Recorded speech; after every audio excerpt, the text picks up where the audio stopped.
Bonjour à toutes et bonjour à tous, je vous retrouve avec grand plaisir comme d'habitude pour vous présenter les jeux qui ont marqué mon année 2020, les jeux que j'ai préférés pour diverses raisons.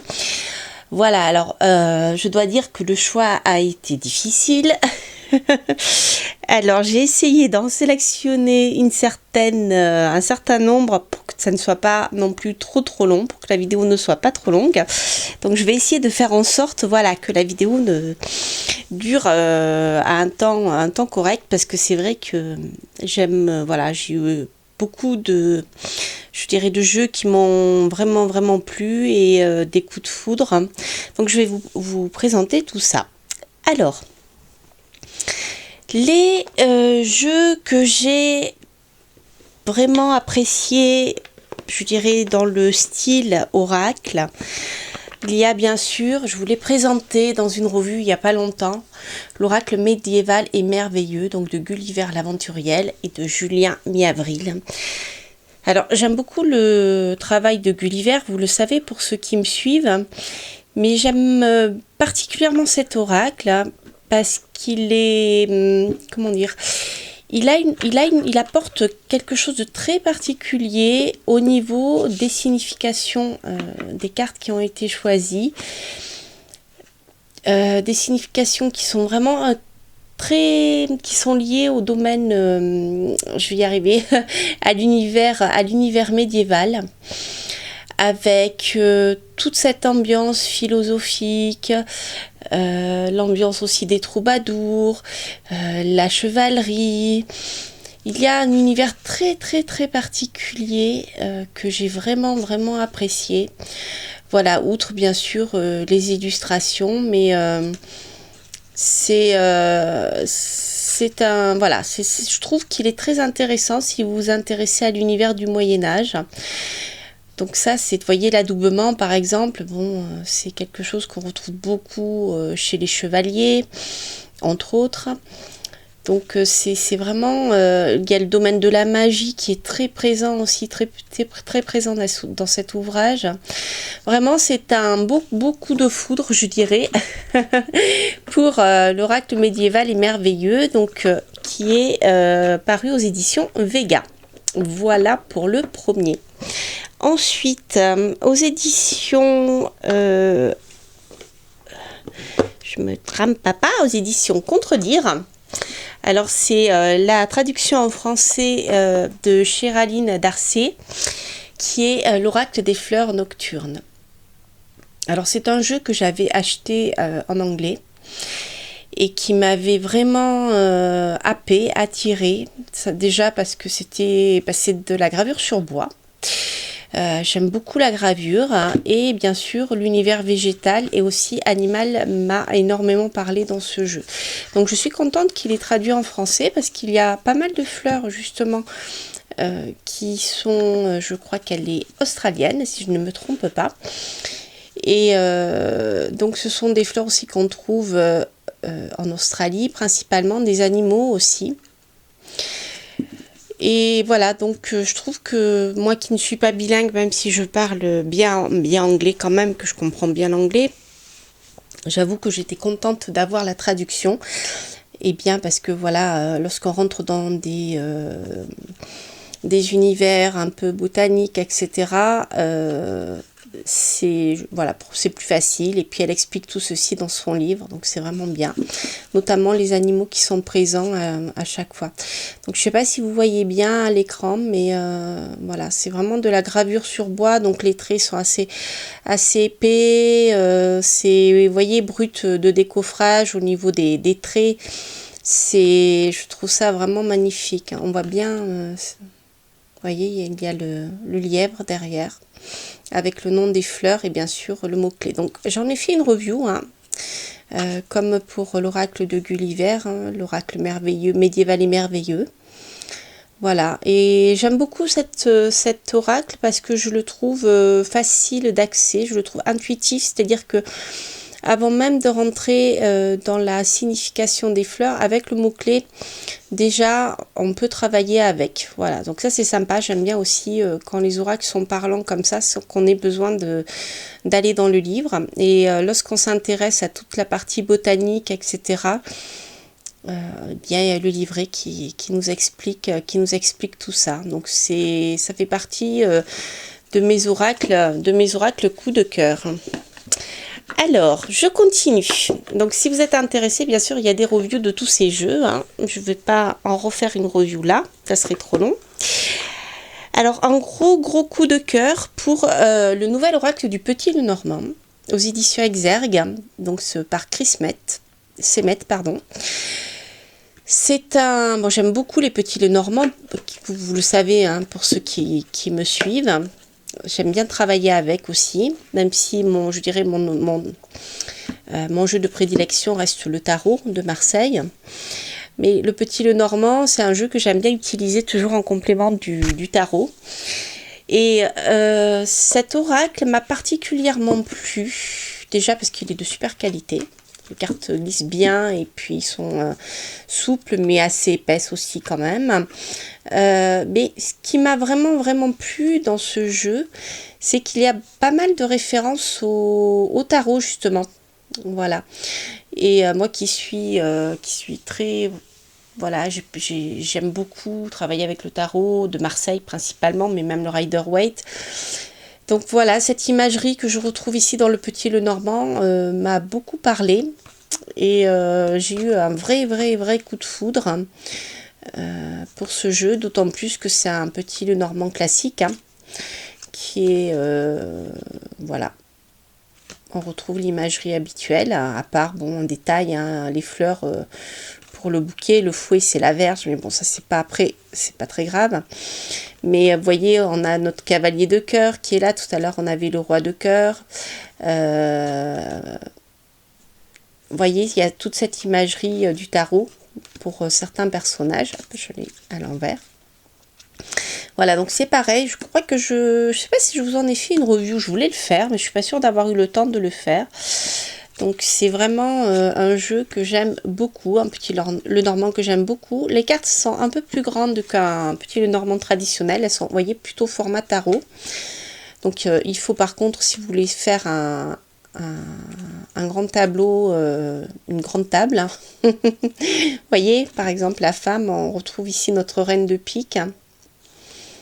Voilà, j'ai trouvé ça, ça m'a plu et c'est vraiment un jeu qui m'a beaucoup parlé et que j'aime beaucoup.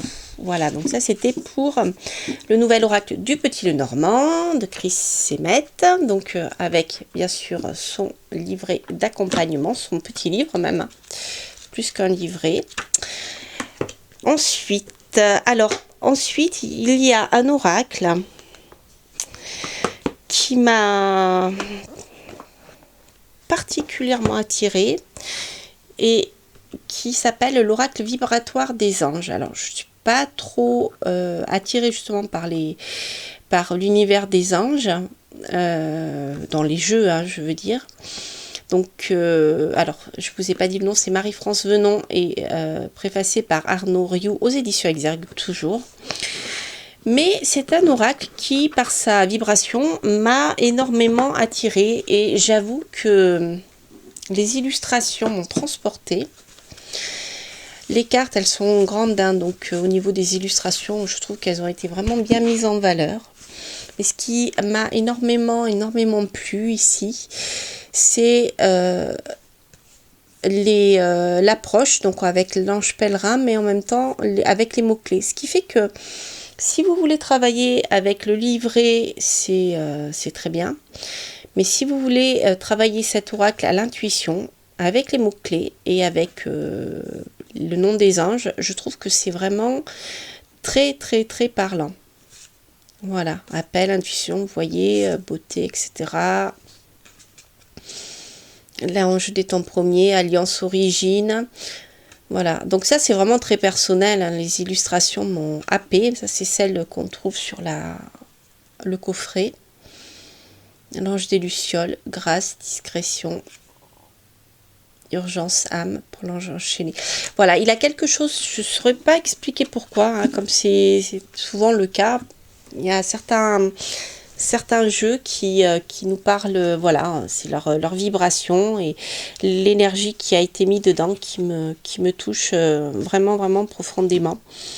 Et voilà, c'est un oracle qui est plutôt axé guidance, mais que vous pouvez utiliser en divination aussi avec les mots-clés. Voilà, voilà, donc ça c'était pour la première partie. Alors ensuite, je vais ranger mon jeu. Alors j'en ai partout, hein. Vous voyez pas, mais j'en ai partout autour de moi. Alors ensuite, je voulais vous montrer aussi deux jeux, un grand coffret et un petit coffret que j'ai particulièrement apprécié. Donc on a celui-ci qui est la réédition de l'Oracle Bleu aux éditions Trajectoire, hein, donc dans ce format-là. Alors j'ai aimé particulièrement ce coffret parce qu'il est de très très bonne qualité. Il est d'un noir particulier qui ne marque pas d'ailleurs, donc c'est vrai que ça c'est appréciable. Et je trouve que pour les personnes qui connaissent donc déjà l'Oracle Bleu, ou même celles qui le découvrent, il est particulièrement adapté aux débutants. Et au niveau qualité-prix, c'est le top, parce que vous avez à la fois le jeu et le livre. Au niveau du jeu, la qualité est vraiment géniale. C'est la qualité habituelle, hein, qu'on retrouve de l'Oracle Bleu. Voilà, qui est ici. Donc les cartes glissent très très bien, elles sont souples. Et le livret, je trouve qu'il est très bien. Moi, je suis contente de l'avoir sous ce format-là. Parce que quand je me déplace, j'ai tendance à transporter avec moi beaucoup de jeux. Et de livres aussi. D'ailleurs, vous voyez, il est un peu fatigué. Et voilà, du coup, ça me permet de transporter ce livre et mettre moins de poids dans mes valises. Parce que c'est le livre original, mais qui a été retravaillé au niveau de la mise en page. Voilà, donc ça c'est super. Ça c'était pour le coffret, mon coup de cœur coffret.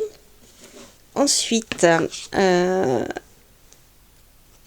donc l'Oracle Bleu, hein, c'est Sylvie Bresse et Didier Dorian, pour ceux qui ne le connaîtraient pas encore.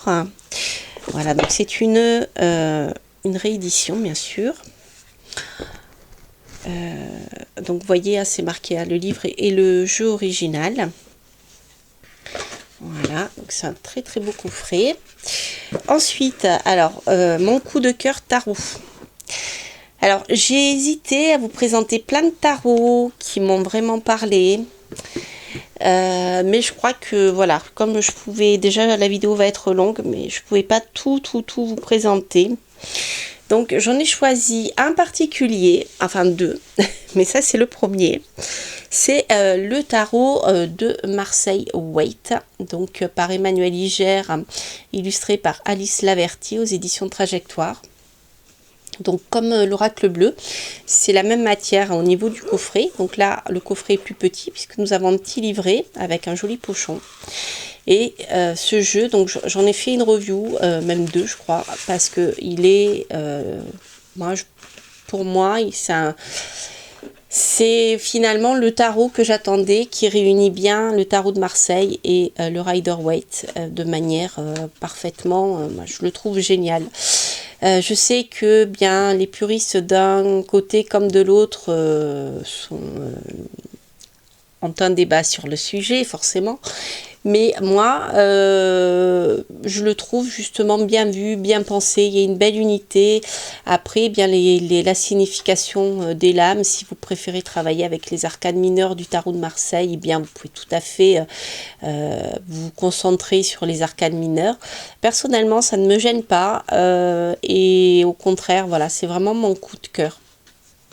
Super coup de cœur pour ce jeu. Il est vraiment génial. Alors, après, les cartes sont... moi, j'aime bien, elles sont en carton.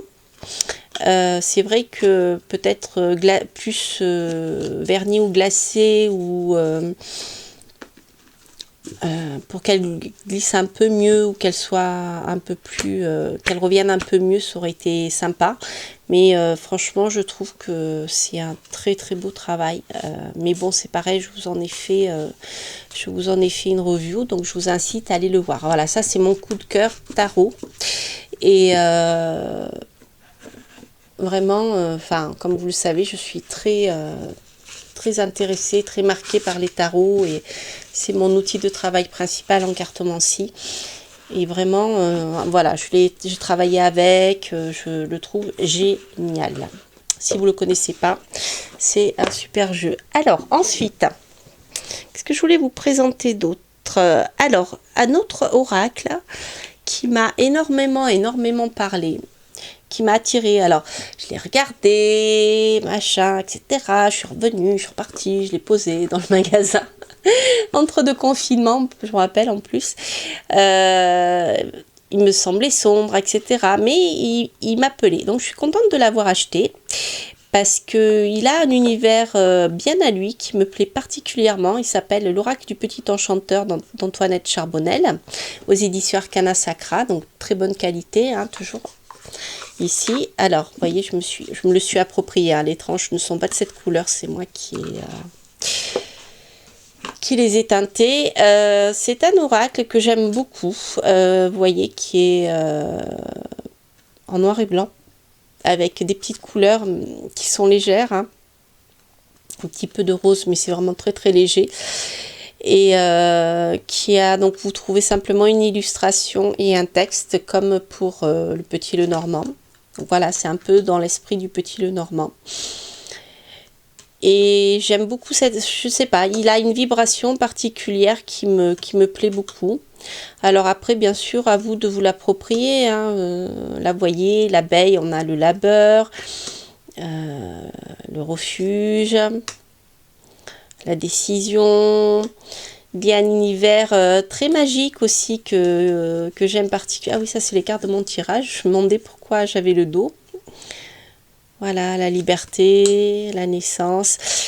Ce que j'aime bien dans ce genre d'oracle, c'est les illustrations comme ça simples qui rappellent le Petit Lenormand et qui véhiculent beaucoup de choses en un clin d'œil. Voilà, comme le parapluie, la protection, le voyage, l'amour. Voilà, c'est une sorte de Petit Lenormand, mais personnel en fait.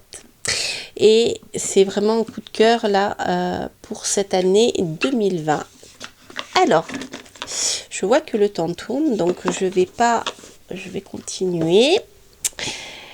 Ensuite, je voulais vous présenter mes coups de cœur pour les jeux auto-édités. Alors, le premier, c'est pareil, j'en ai fait une review et si vous me suivez, vous avez vu que je l'utilise énormément dans mes tirages, dans mes guidances. C'est l'Oracle Outre Chimère de Gabriel Leroy, donc qui est auto-édité, et c'est un jeu qui m'a happé littéralement lorsque je l'ai découvert sur la toile. Et lorsque je l'ai eu entre les mains également, et moi je le trouve très intuitif, très facile d'utilisation et très très très parlant. En tout cas, moi je dirais que c'est peut-être l'oracle avec lequel, un des oracles avec lequel j'ai eu le plus de fit cette année, et qui répond tout à fait bien dans les tirages, et voilà, il me parle. Il est poétique, mais bon, voilà, si vous connaissez l'univers de Gabriel Leroy, vous savez aussi qu'il est poète, donc je vous invite à écouter. D'ailleurs, j'ai fait la lecture d'un de ses poèmes, si vous voulez découvrir son travail aussi poétique. Donc il a quelque chose de très très particulier. Alors bien sûr, il y a l'Oracle Absolu que je ne présente pas, qui a été réédité, qui est aussi sublime. Et j'en ai fait une review. Mais voilà, il fallait bien que je fasse un choix. Donc ça sera l'Oracle Outre Chimère. Alors ensuite, un autre, alors que je l'ai reçu il y a quelques jours. Donc j'ai pas encore eu le temps de travailler avec. Mais je voulais quand même vous le présenter. C'est The Arboretum, An Ancient Oracle, An Enchanted Journey. C'est un oracle qui est tout simplement, comme son nom l'indique, magique. Il a été créé par un couple d'artistes qui s'appelle Phil et Jackie Lovesey. Et c'est un bijou. Je trouve qu'en plus c'est un jeu qui se prête très très bien à la période de Noël, puisque les auteurs nous font rentrer dans un conte. L'histoire en fait je vais vous présenter le personnage. L'histoire racontée est celle de la rencontre avec un arbre, un livre en fait plus précisément, un livre de sorts qui s'appelle The Arboretum et qui fait appel, et qui parle justement d'un arbre magique et de sorts, etc. et d'un univers très particulier.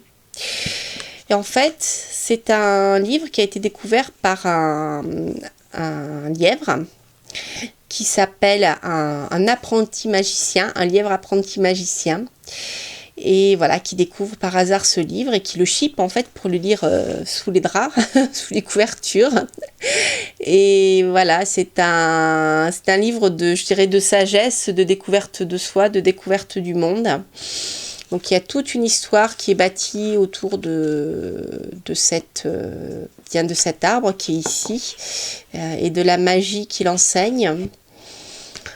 Et voilà, donc je n'en dirai pas plus parce qu'il y a beaucoup de choses. Donc tout l'oracle est raconté sous forme de conte, bien sûr chaque carte aussi. Donc c'est vraiment un coup de cœur. Donc je vous en ferai une review, mais vous voyez, je voulais vous montrer quand même les illustrations. Ici vous avez le dos avec les chouettes, l'arbre, il y a des champignons, voilà. Et ce que j'aime beaucoup dans cet oracle, c'est qu'il n'y a pas d'humain, on est que entouré d'animaux, mais voyez les animaux comme on trouve dans les illustrations pour les enfants, tous les animaux qui ont été qui vivent dans la forêt, etc. Moi ça me plonge ici dans des contes pour enfants lorsque je le vois, des illustrations de quand j'étais enfant, et je trouve ça magnifique. Voyez la sagesse, on a le hibou avec le petit renard qui est là. C'est vraiment avec les feuilles de l'arboretum. Voyez le lièvre qui est super. Bref, c'est... Donc je peux pas trop vous en parler encore en détail parce que je viens de le recevoir. Mais par contre, vous avez des mots-clés. Donc c'est pareil, ça vous permet de travailler avec les mots-clés de manière assez intuitive. Et voilà. Et puis après, il y a une histoire, bien sûr, par carte, si vous souhaitez rentrer dans l'histoire. Par contre, il est en anglais. Hein. Donc il vous faut lire l'anglais, savoir lire l'anglais. Il n'est pas non plus très compliqué, hein, c'est pas de l'anglais poétique, mais voilà, il faut quand même avoir un bon niveau d'anglais, parce qu'il y a beaucoup de choses au niveau, les textes sont assez riches, ils sont assez longs. Voilà, donc il n'y a pas de mots-clés, hein, on est dans un univers particulier. Je regarde ouais, ça va bientôt être terminé. Alors, ce que je vais faire... je vais vous présenter rapidement des maisons d'édition étrangères que j'ai découvert par hasard et dont j'apprécie particulièrement la qualité des cartes. Et alors je suis quelqu'un qui aime bien les cartes épaisses et qui glissent bien. Je sais que c'est pas le cas de tout le monde, certaines personnes préfèrent des cartes plutôt fines, mais voilà, ça c'est mon goût à moi. Et donc là je vous présente bien sûr The Lightyear Tarot, qui est devenu avec l'autre tarot que je vous ai présenté tout à l'heure, je dirais mon tarot de l'année. Et les cartes sont de super qualité et vraiment voilà, c'est top qualité. Et c'est Hay House, la maison d'édition, voilà, Hay House. Je sais plus, je crois qu'ils sont américains, mais je sais plus, je vous dirai éventuellement. L'autre maison d'édition que j'aime beaucoup et que j'ai découvert récemment au niveau de la qualité, c'est lors d'un échange en fait, c'est celle-ci, c'est Schiffer, voilà, Schiffer avec la plume. Et là, c'est le tarot du Cid qui est vraiment génial. C'est pareil, les cartes sont épaisses, elles lisent bien. Donc voilà, une autre maison d'édition. Et il y en a, c'est une dernière. Je vais vous montrer. Et c'est pareil, je ne la connaissais pas. Et j'étais très contente de la qualité des cartes. Et je vous en ferai une review. Je viens de le recevoir aussi. C'est Magical Dimensions. C'est un super jeu. Enfin, moi, il me parle énormément. Et les éditions, c'est Red Feather. Voilà. Donc, je vous dirai si je sais que donc il y a des éditeurs qui sont australiens, d'autres qui sont américains, etc. Je les connais encore pas tous très très bien. Et voilà, donc là c'est pareil, la qualité des cartes est vraiment super qualité. Voilà. Écoutez, chers amis, j'espère que cette review vous aura plu. Je voulais faire un petit tour d'horizon de cette année 2020 qui a été très riche en éditions intéressantes, en jeux intéressants, malgré toutes les restrictions que nous avons pu connaître. Et vraiment, je salue les éditeurs au passage et ainsi que leur courage, parce que voilà, c'est pas une période facile. Pour eux, ni pour les auteurs, ni pour le monde de la culture. Donc voilà, mon petit cadeau de fin d'année, et j'espère qu'il vous aura plu. Et voilà, je voulais partager mes coups de cœur pour les artistes donc dont j'ai apprécié le travail. Et puis voilà, et je vous souhaite plein de belles choses, et puis on se retrouve en 2021. Je vous embrasse et je vous dis à très très bientôt. Portez-vous bien. Bye bye.